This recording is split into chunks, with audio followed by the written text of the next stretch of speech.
Siempre es interesante convivir, compartir, dialogar, sobre todo en estos tiempos. Así que, bueno, a propósito de eso, me llama mucho la atención porque una de las cosas que me estuvo resonando cuando yo empecé a preparar esta presentación, me estuvo resonando es cómo nos despegamos de nuestras propias categorías. Y como decía Bernardo, eso es tan difícil porque, primero, porque desconocemos mucho del mundo indígena, a pesar de los esfuerzos que hemos hecho por largos años, por conocer esta cultura, estos pueblos ancestrales. Y por otra parte, nuestras propias categorías son un lastre muy difícil de dejar. Entonces, generalmente, aunque no lo queramos, estamos hablando desde nosotros, desde nuestra propia mirada, desde nuestra visión, o podemos caer también de repente en el otro extremo, que es una especie como de sobrevaloración, entre comillas, de esas otras miradas. Entonces, me llama la atención que justo, por lo menos en el orden que se ha presentado este panel, partimos de norte a sur y después al final Pascua. Entonces, siempre tenemos esa idea del norte y el sur. El norte como nuestro punto principal en general, en nuestra forma de ocupar el paisaje, de vivir, de instalarnos, de concebir el mundo, etc. Cuando en la mayoría de las culturas americanas prehispánicas, el norte no era lo más importante. Eso lo quería decir para partir.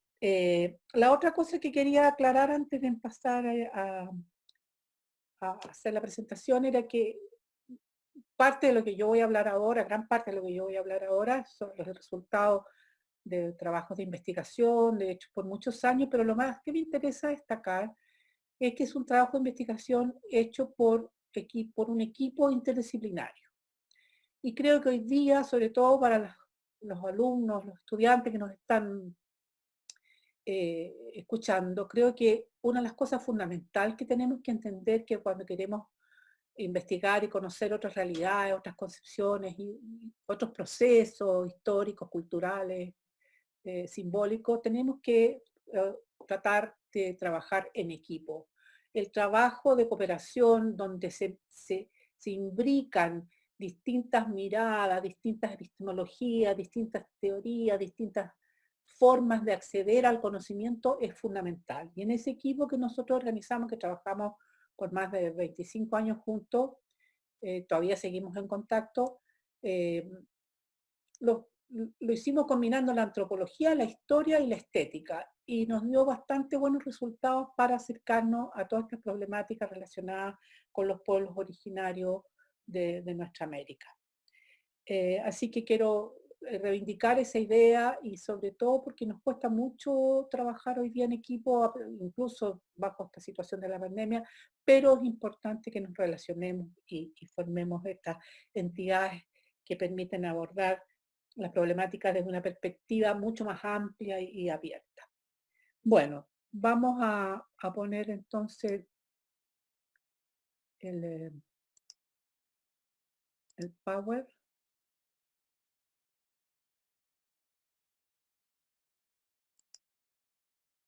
Ahí está.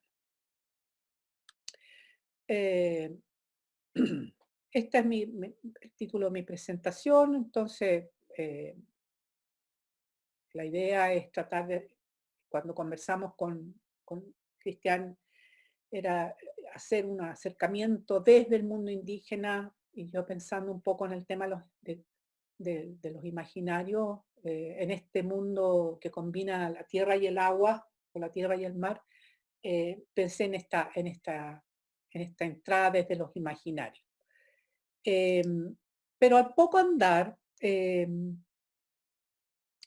perdón, antes de entrar al tema específico, me gustaría hacer una reflexión general a propósito de lo que se ha hablado aquí, de las miradas sobre el paisaje como espacio, como territorio, como constructo, como ambiente ecológico, en sus relaciones históricas, desde de la arqueología, la antropología, el arte, etc.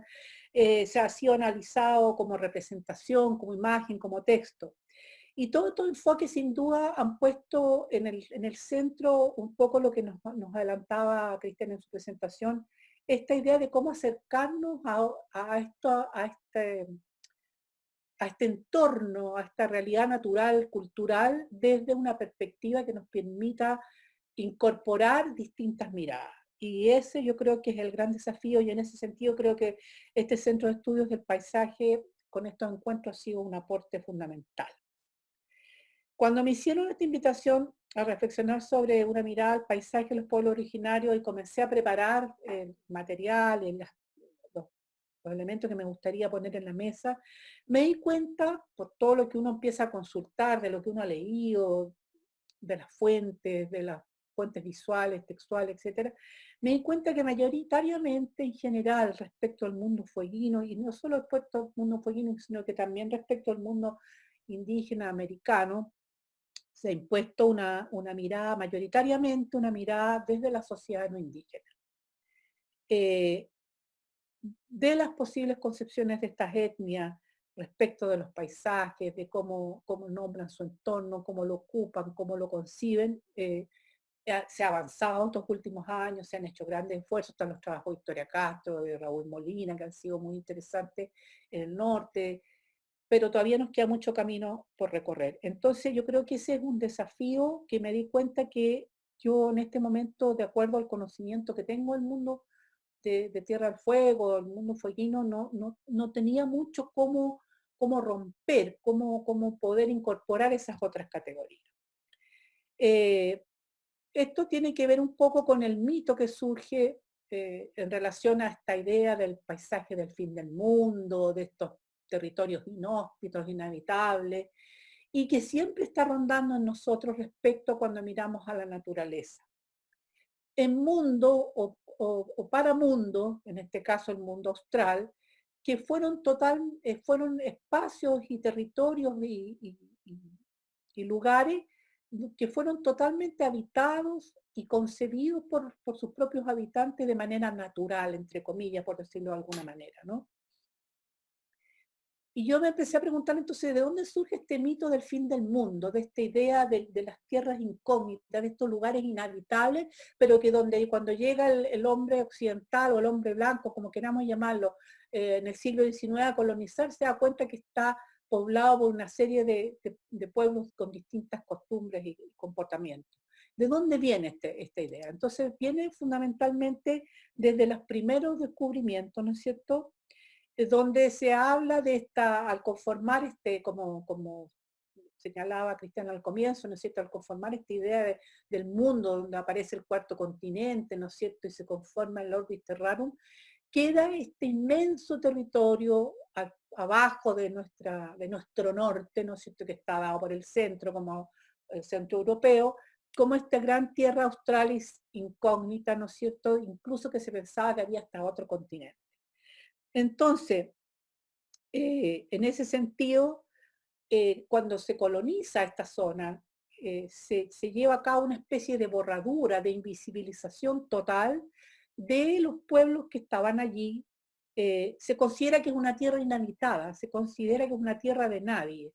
Y se invisibiliza no solo en términos de la existencia, de todos los exterminios y la brutalidad de la violencia con que se colonizaron esos territorios, sino que se invisibiliza también en términos de su conocimiento, de su apropiación que ellos tenían del lugar donde habitaban. Y entonces la mirada sobre el paisaje es una mirada ajena, desplegada en una sociedad ajena, ¿no es cierto?, y que ha jugado un papel fundamental en la configuración y la manera en que nosotros hemos ido construyendo esta idea de los pueblos originarios de Tierra del Fuego, o de Tierra del Fuego, los archipiélagos y sus canales. Entonces, bajo estas consideraciones, la propuesta mía está basada en llevar a cabo algunas reflexiones de ciertas maneras en que esta mirada se ha construido. Así, la idea es intentar comprender ciertas modalidades de construcción visual del paisaje fueguino en un campo específico, en el campo de la imagen fotográfica. Considerando, por supuesto, que la imagen fotográfica es un constructo, es una creación cultural, ¿no es cierto?, realizada de acuerdo a dispositivos y procedimientos visuales específicos, y está considerada como sistema convencionalizado de representación visual que cuestiona hoy día más que nunca su capacidad mimética, ¿no es cierto? Sin embargo, el referente estuvo allí frente a la cámara, como dice Barthes, entonces por lo tanto nosotros la ingresamos a nuestro aparato de conocimiento como un testimonio, como un documento que nos testifica una realidad. Así entonces nuestro planteamiento es que existe un conjunto de fotografías, fundamentalmente de fin del siglo XIX, comienzo del XX, que revelan ciertas miradas sobre el paisaje construidas desde la externalidad. En estas imágenes se retratan y construyen paisajes que expresan lugares específicos como espacios habitados, pero no desde la mirada de los pueblos indígenas, sino desde la mirada de la sociedad no indígena. Así, estas imágenes han contribuido a la construcción de determinados imaginarios de tierra y mar, de un habitar del paisaje fueguino desde una mirada, como ya lo decía, ajena. Imaginario, siguiendo a Durán, ¿no es cierto?, lo entendemos como un encadenamiento de imágenes que van constituyendo estratos visuales vinculados estéticamente. Y por otro lado, no voy a profundizar sobre las definiciones del concepto de paisaje que Cristian también nos contextualizaba al comienzo, ¿no es cierto? Solo me gustaría citar una referencia que me parece muy interesante por lo que contiene de John Fontcuberta en su libro Segurita, donde dice que el paisaje puede ser definido como una expresión de lugar, como espacio habitado, hecho cultura y apropiado por la conciencia. Y me parece una definición o un intento de definición, ¿no es cierto?, con todo lo refaloso que es el concepto paisaje, muy adecuado en términos de que coloca una idea de espacio y de tiempo y de pertenencia a la humanidad, ¿no es cierto? La idea de paisaje está, bajo esta idea Fontcuberta, está encadenada a la conciencia que el hombre tiene de su propia humanidad habitando un paisaje. Entonces hoy vamos a hablar desde esa diferencia, ¿no es cierto? Desde la diferencia, de esa diferencia que hemos instalado como sociedad ajena. Siempre estamos atentos a la diferencia, y en este caso la llamaremos la del hombre civilizado, opuesta a la del hombre salvaje o primitivo. Esta mirada desde la diferencia ha contribuido de manera significativa a la construcción de determinados imaginarios de tierra y mar relacionados con las etnias australes, también conocidas de manera genérica como fuequinos. Nos referimos aquí a los Selknam, cazadores recolectores de la estepa del centro norte-sur de la isla Tierra del Fuego, organizados por linajes, tenían su territorio llamado Jawen o Jaruwen, y su cultura material estaba basada fundamentalmente en todos los artefactos que tenían relación con la caza de animales, ¿no es cierto? Y tenían una estrategia de sobrevivencia relacionada con la caza y la recolección. Y por otro lado están los Cahuéscar, que son los canoeros que viven relacionados con los canales más al norte de la isla Tierra del Fuego, de la zona del Golfo de Penas hasta el Estrecho Magallanes, y también con una estrategia de cazadores recolectores que van orillando la costa, quedándose siempre en las orillas de la costa y viviendo en sus canoas, recolectando mariscos, también organizados por linajes y clanes familiares. Y por último están los yagán, o yaganes, que les ponemos yaganes en forma de pluralizarlo desde nuestro lenguaje. También su habitar, que siempre se ha caracterizado y se ha dicho que es el pueblo más austral del mundo, o sea, este pueblo que habita justamente estos confines del mundo, ¿no es cierto?, con una estrategias de sobrevivencia muy parecida a los Cahuéscar, pueblos canoeros, cazadores recolectores, que van moviéndose en esta zona del Cabo de Hornos. Puntualizo estos aspectos generales porque justamente son algunos de aquellos que han servido y han caracterizado visualmente este habitar de tierra y mar. Es importante decir que estas etnias presentaban complejos sistemas de creencias y concepciones del mundo, de su origen y su existencia, tanto en el sentido del entorno que vivían como en el sentido cósmico, por decirlo de alguna manera. Conocían el cielo celeste con todas sus constelaciones, tenían sus mitos de origen, de ordenamiento del mundo, etc.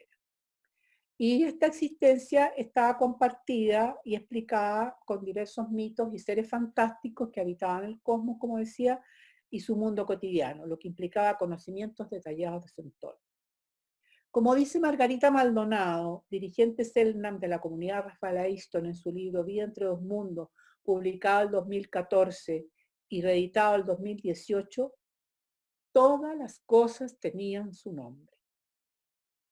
Y me acordé con esta aseveración de Margarita Maldonado de algo que planteó Cristian Rojas hace unos paneles atrás, unos encuentros atrás, donde decía que justamente el paisaje parecía y tenía una consistencia y una existencia en la medida que era nombrado, que era relatado.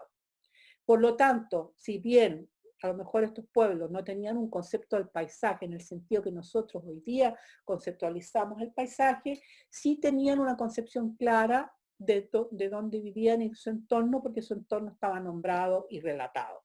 Como dice Margarita, todas las cosas tenían su nombre. Por eso vamos a hablar fundamentalmente de cómo se construyen visualmente determinadas diferencias respecto de unas modalidades del habitar en dos tipos de paisajes, por decirlo de alguna manera.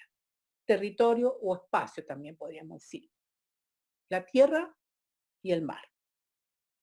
Como decíamos, el recurso para estas reflexiones se sustenta en lo fotográfico, es decir, desde la visualidad. Esto nos sitúa en una cierta exterioridad.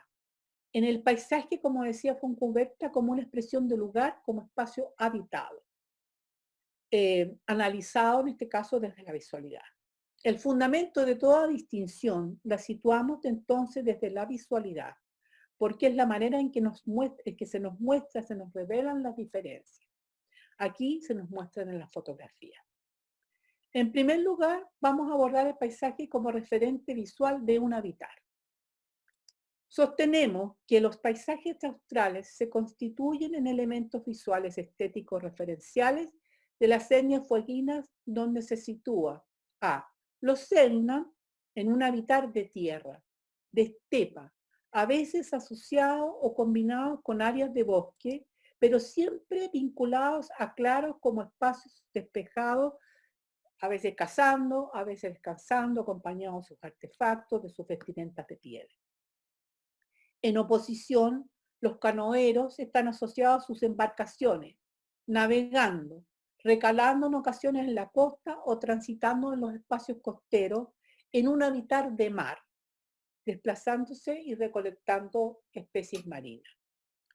Estas estéticas fotográficas están marcadas entonces por amplios encuadres compuestos por planos generales, donde el sujeto es un elemento en medio del paisaje.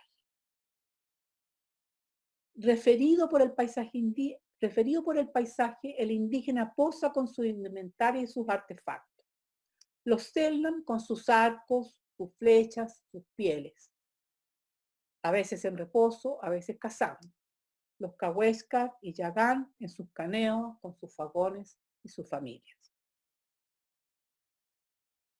En este habitar, bajo estas dos modalidades, la vivienda como espacio culturalmente habitado juega un papel fundamental en su vinculación con el paisaje y es registrada en asociación a formas de emplazamiento y modalidades de construcción, claramente diferenciadas entre los Selknam y los canoeros, como los Yagán o los Cahuéscar, que siempre aparecen muy asociados, como le digo, a los cursos de agua de los canales o a la costa oceánica.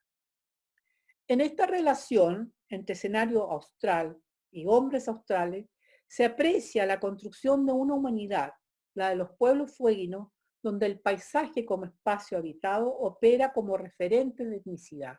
O sea, generalmente, como ustedes pueden apreciar, hay un paisaje con determinadas características de estepa, de bosque y un paisaje marino asociado a estos distintos pueblos. Esto nos lleva a considerar un segundo aspecto en las modalidades de construcción visual en el campo de lo fotográfico, en vinculación al paisaje en su rol referencial. Es lo que hemos denominado los herculanos y los trogloditas.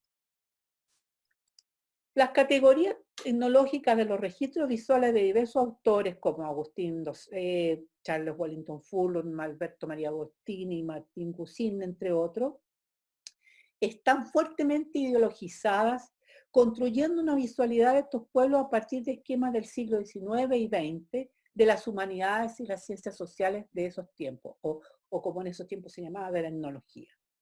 Estas categorías están visualmente referenciadas por el paisaje que va entregando determinadas significaciones a los fotográficos, a los fotografiados.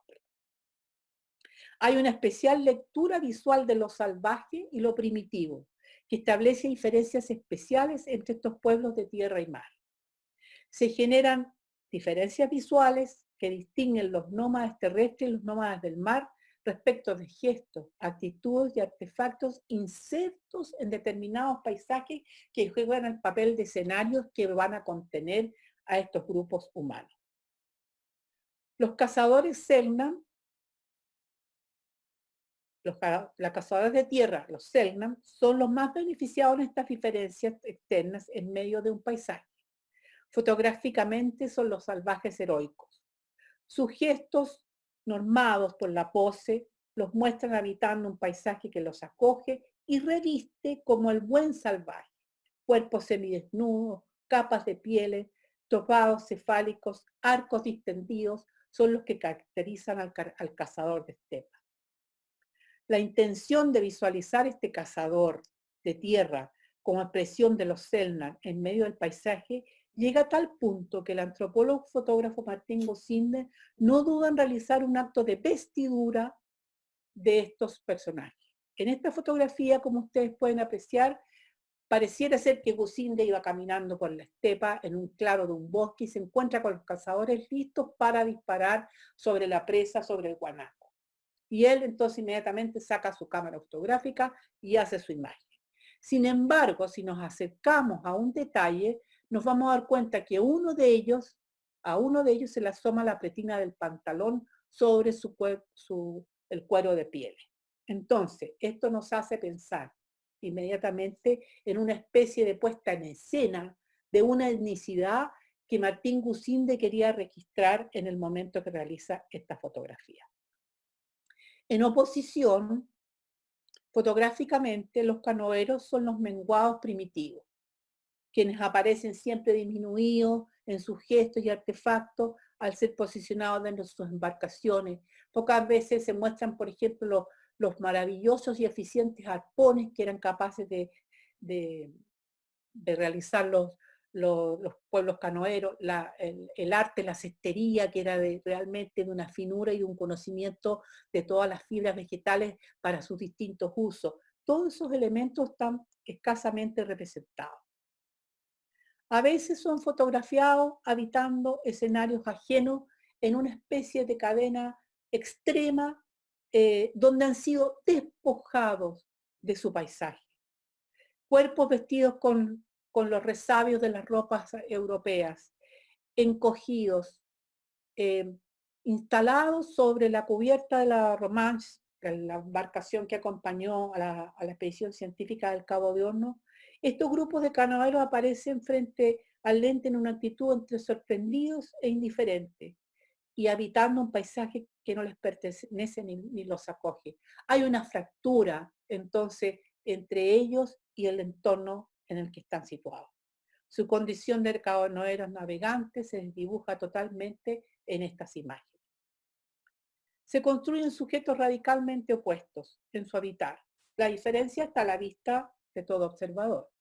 Los Selknam serían un pueblo salvaje, atractivo, donde se deja traslucir el influjo del ideal clásico de la belleza y la nobleza.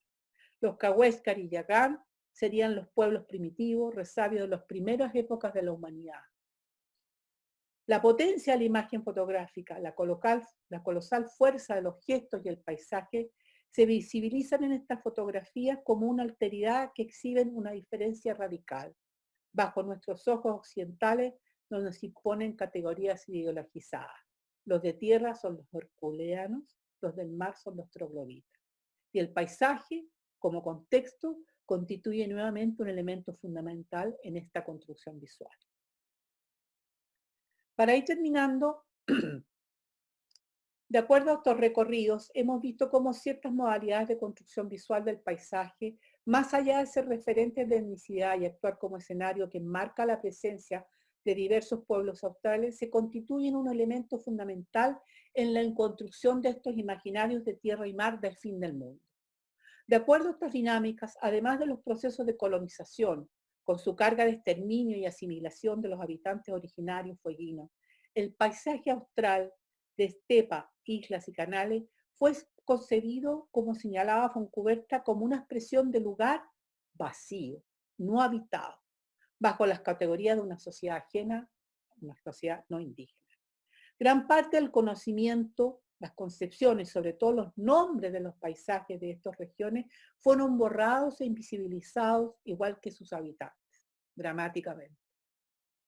El desafío entonces es la instalación de una mirada sobre el paisaje desde los pueblos australes actuales, que existen y están aquí, y que dicen no a la invisibilización, no a la idea del exterminio total. Estamos aquí, abriendo espacios y escuchando a los habitantes Selknam, Cahuéscar y Yagán, que aún aquí están vivos y presentes.